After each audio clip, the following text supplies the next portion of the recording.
Gobble, gobble, gobble.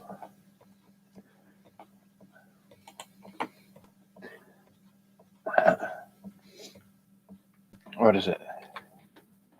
Inky.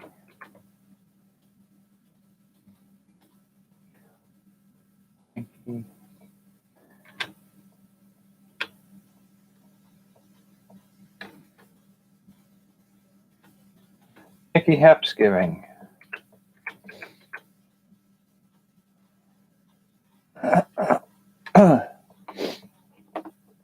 It is Thanksgiving, and I have eaten entirely too much. I think I've eaten 3 days worth of food in one day. Actually, do I have the ability to show you the screen on my phone? Because if I can do that, I might be able to show the picture of what I did. I'm not usually one for taking pictures of my food, but, well, actually, that's not true. I've done some pictures for other purposes, haven't I? Yes, I have. So, hopefully, Thanksgiving's going well for you. I might be doing this private. I'm not sure. Let's do a double check. Let's make sure. YouTube.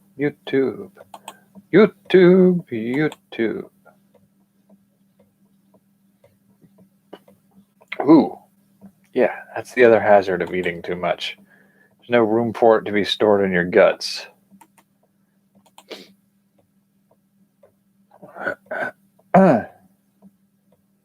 Whew.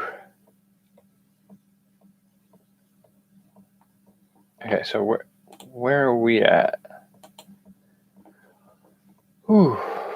At least it's not overly acidic.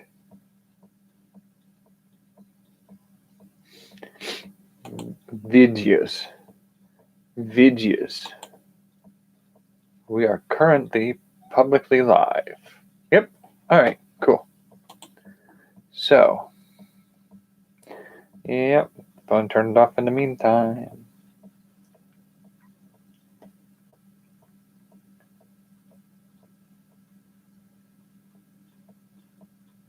Dude, are you seriously not going to turn? There you go. That was my spread today.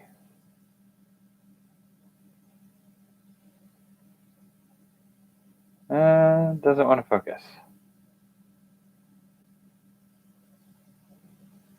Yeah, that's working more like a mirror than a phone. Okay, so rolls with a homemade cranberry mandarin sauce. So the rolls my mom actually brought me in the, she visited me the other day. I told her not to come down this way because of the pandemic. Then we had, this is a coleslaw. It's a blue cheese coleslaw. This little thing is a pecan pie tart. That is stuffing or dressing, I guess. Picture's not the best. There's ham in the middle there, right there. And I believe that's mac and cheese. This was a potato dish I did. That was a cheddar bacon potatoes. Oh, and the square pan is green bean casserole. Or the rectangular pan is green bean casserole. The square pan is the better cheddar bacon potatoes. And then up top there is my cheater apple pie. And then to the side of those are two glasses. You probably can't see them particularly well in that picture, but each of those glasses is a different drink. One of them is a hot cider with spices, and the other one is a hot cocoa with a candy cane stir. And I have eaten of all of those things today. And boy, let me tell you, that stuff completely was too much for my system. I am overloaded. I believe the phrase that my cousin uses is gobble till you wobble. And I am most definitely uncomfortable all day long. I've also had some chocolate chip cookie bars, piece of fudge. The pie turned out, like, I should state that all of that stuff, all told, is probably going to feed me for like 5 days if I eat nothing else. And the total cost, I think, is probably about $32. So it wasn't all that expensive. And part of that was because I got a lot of that at the dollar store. It's interesting because you take the cheap stuff and you could make it and it won't taste quite right, but you can do things to it to doctor it just a little bit in a new direction. Like you could take a simple, like, what is it? Is it an 87-cent box of mac and cheese? And you can add a fine shred of Gouda. Not a lot, just enough to add that smoked Gouda flavor to it. And crush up some homemade bacon and just a pinch of like a chipotle or something into that. And it'll change the box mac and cheese so that it's just, I mean, it's like anything. It's like you treat the cheap bottom of the barrel instant food stuff as a base ingredient, and you can make all sorts of good things with it. The cheddar bacon potatoes were an instant potato dish. I think it was Hungry Jack's or something like that you can make a instant potato dish. And instead of using the standard milk and water, you use a buttermilk and a dash of sour cream and a little hint of I think it's paprika to give it a little more of a smoky taste. And then I just don't remember everything I did today. I still have mid-food coma brain. And then once it's done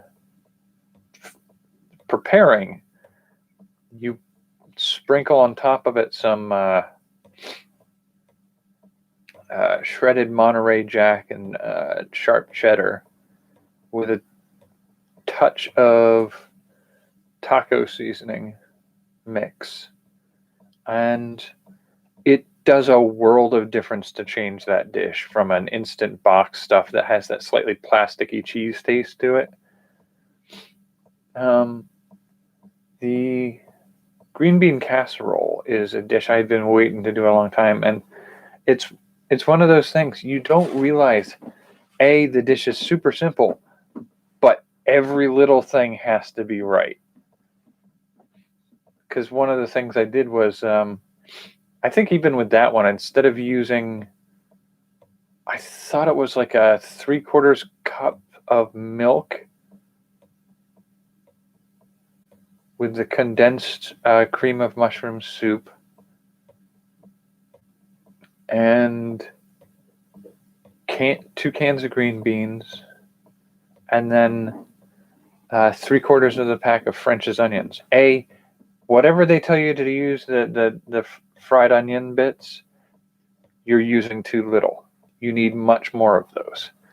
And 2, when it calls for a sprinkle of black pepper and a teaspoon of soy sauce, do not leave them out. Or do not, you could probably get away with a little bit of skipping on the black pepper. But don't use half a teaspoon of soy sauce. You use a teaspoon of soy sauce. It makes the world of difference in that recipe. And it goes from just being like a creamy, smooth soup with green beans in it to being green bean casserole as it's supposed to be. The cranberry mandarin sauce that I use for the rolls, and I'll probably use it for just about everything in the next week. That one is literally a can of mandarin oranges and a can of whole in sauce cranberry sauce. You heat that on the stovetop to reduce it in volume by at least a quarter, if not a half. And while it's hot, you run it through a blender to blend up the orange slices and the whole cranberries. And pop it back on the stovetop and thicken it down a little bit. And then put in about a tablespoon to 2 tablespoons of confectioner sugar or icing sugar. And it helps thicken it up, and it also helps sweeten and take some of that bite out of the cranberry sauce. And this is something that I have put on pancakes and waffles and French toast. I have put it on rolls and sandwiches. I've dip ham in it. Like, there's nothing you can't do with this. You could put a dop of it on top of an apple pie slice, and it would be amazing. Like, this can't be wrong. There is nothing wrong with that. I mean, I even seriously think if you took a banana, peeled it, dipped it into the cranberry mandarin sauce, and took a bite, it would be better. You could put a spoonful into a smoothie. It would be better. You could probably make mixed drinks with it. I'm trying to think, but you could probably make it work. It would work on a cheesecake. Could you put it on a chocolate cake or a brownie? Yeah, I think it would probably work. You could drizzle it over ice cream. Fuck, like, there's nothing you couldn't use this for. You could put it over asparagus. You could drizzle it on a salad like a dressing. Like, I would eat this on anything. It would be great on salmon. It's my new favorite thing in the world. It's not that new. I figured it out years ago. It's actually one of the things I used to make my cranberry mandarin Oreos. Is it like 5 years ago when they were doing the taste test at the flavor design contest? I mean, it's my favorite thing in the world. It's good for everything. God, I should probably try half of those things I just listed. Drizzle it over ice cream. Would it work with a chocolate ice cream? Probably. Ooh. Well, no, it would probably still work for that. I'm like, could you mix it into chocolate pudding? Probably. Yeah, you probably could. I think you could make it work for a chocolate pudding. Like, you'd have to get the ratio just right. You can't do like a whole heaping mass of it. It can't be like the cranberry mandarin sauce with a dollop of chocolate. Well, maybe you could probably do it. You could probably do it on a Hershey bar. Just get a Hershey bar and put a little on there. Probably work just fine. Golly, what else? Now, pecan pie, I will say, I don't get it very often, and I find it very sweet. So I'm not a huge fan. So the tiny one was all I needed. But the blue cheese coleslaw, that's a family classic for us. We love that. And I have a cheap, easy hack to make it super simple. And it's so stupid. It's so stupidly easy. If you have some buttermilk, you put, like, depending on the amount you're making, I can make a batch small enough for one serving, and that's fine. I got a package of shredded cabbage mix for like $2 at Walmart, a bottle of blue cheese dressing, and I think I probably used about a quarter to a third of that bottle of dressing. I used probably about 3 or 4 cups of coleslaw mix, and I used probably about 2 to 3 tablespoons of buttermilk and a tablespoon of chunked blue cheese. And that's really it. Like, you mix the blue cheese dressing and the blue cheese and the buttermilk together, and then you stir in the cabbage, and you adjust by adding a little more dressing or a little more buttermilk to make sure it evenly coats everything and makes a nice sauce for it all. And it's a really great coleslaw. That's the cheap version. My family usually makes it completely from scratch. They don't use a blue cheese dressing. Cooked up some ham. Oh, stuffing was stovetop stuffing. I tweaked that a little bit too, because instead of using water, I used a sort of a light broth, and instead of just a plain butter, I think I used a little bit of sour cream with a grass-fed quality butter and a touch of coconut oil and a slight dash of olive oil. So just make the fat collection a little more complicated, and it makes a difference. The spiced cider was just a apple cider with cinnamon, nutmeg, allspice. I think I might even put a dash of clove in there. Heated it up. You want it nice and like a hot cider. I did a hot cocoa, which was a Swiss mix, and used a candy cane to stir it. And then I think my mom's rolls are just I think they're similar to a Pillsbury crescent roll. And then the pie, my cheater cheap pie. I think I would say overall the total cost of that pie was probably about $2.25. Because really what I did was I went to the dollar store, I got a graham cracker crust and a can of apple pie filling, and opened the can of apple pie filling. It didn't have any spices in it, so I heated that up on the stovetop, and while it was heating, I mixed in clove, cinnamon, nutmeg, allspice, and I think just a little hint of vanilla would be all you need for that. And you cook it up till you're ready.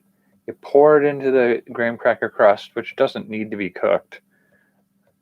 But once everything is done in the oven, you turn the oven off, you pull out the dishes out of the oven, you put the pie in there and let it sit there while the oven cools down, and it's ready when you're ready to eat it, and it'll be a nice warm pie. You could do like a crumble on top, and it's great for doing a scoop of vanilla ice cream or whipped cream on top. And it turned out way better than it has any business tasting. For a canned apple pie, that literally took less than 10 minutes to do anything to. Like, prep time and cooking time is about 10 minutes. And then total cost for ingredients is less than $3. It's like, you can't really go wrong with that. It's a really good pie for what we got from it. Yeah, so that was my Thanksgiving dinner. And or I guess it was my Thanksgiving breakfast / lunch / dinner, because you know how that it is. You eat so much of it that you feel uncomfortable and gross. And about 2 hours later, you have enough space. Not really. You still feel gross, but you're able to eat the pie. And then you feel kind of gross for about an hour and a half after that.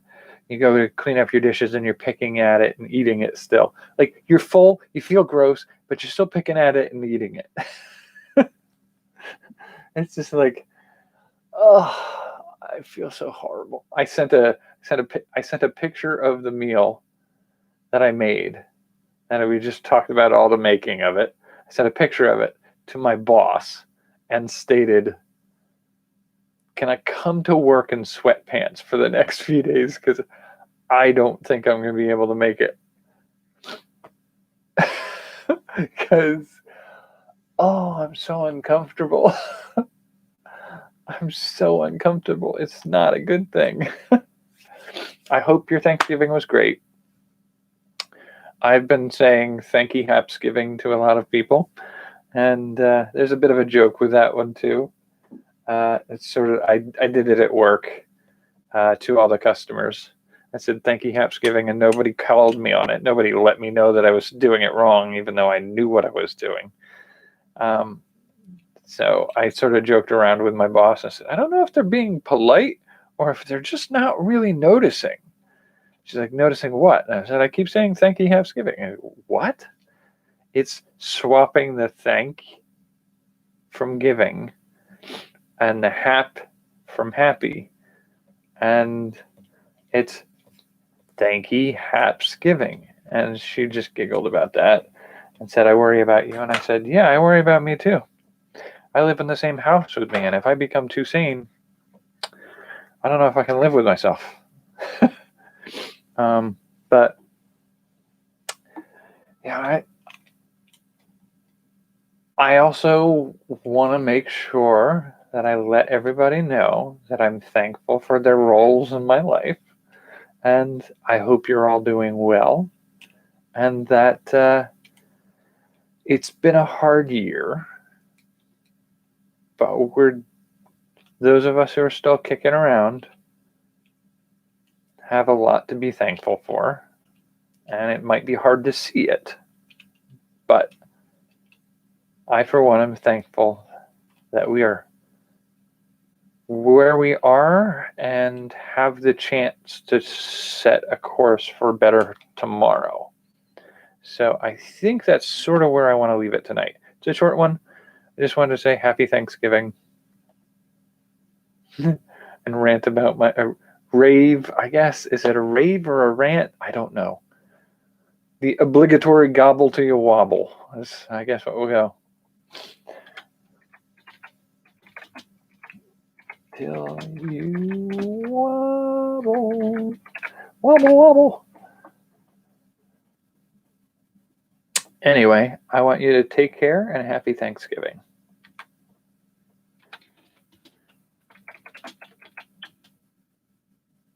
And I'll go with it.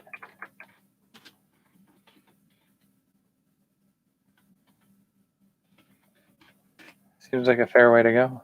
Take care and happy Thanksgiving. Until Sunday, I believe. I will catch you Sunday. Don't overeat. Well, it's Thanksgiving. Overeat. But we'll recover. I don't know how to finish that. Take care.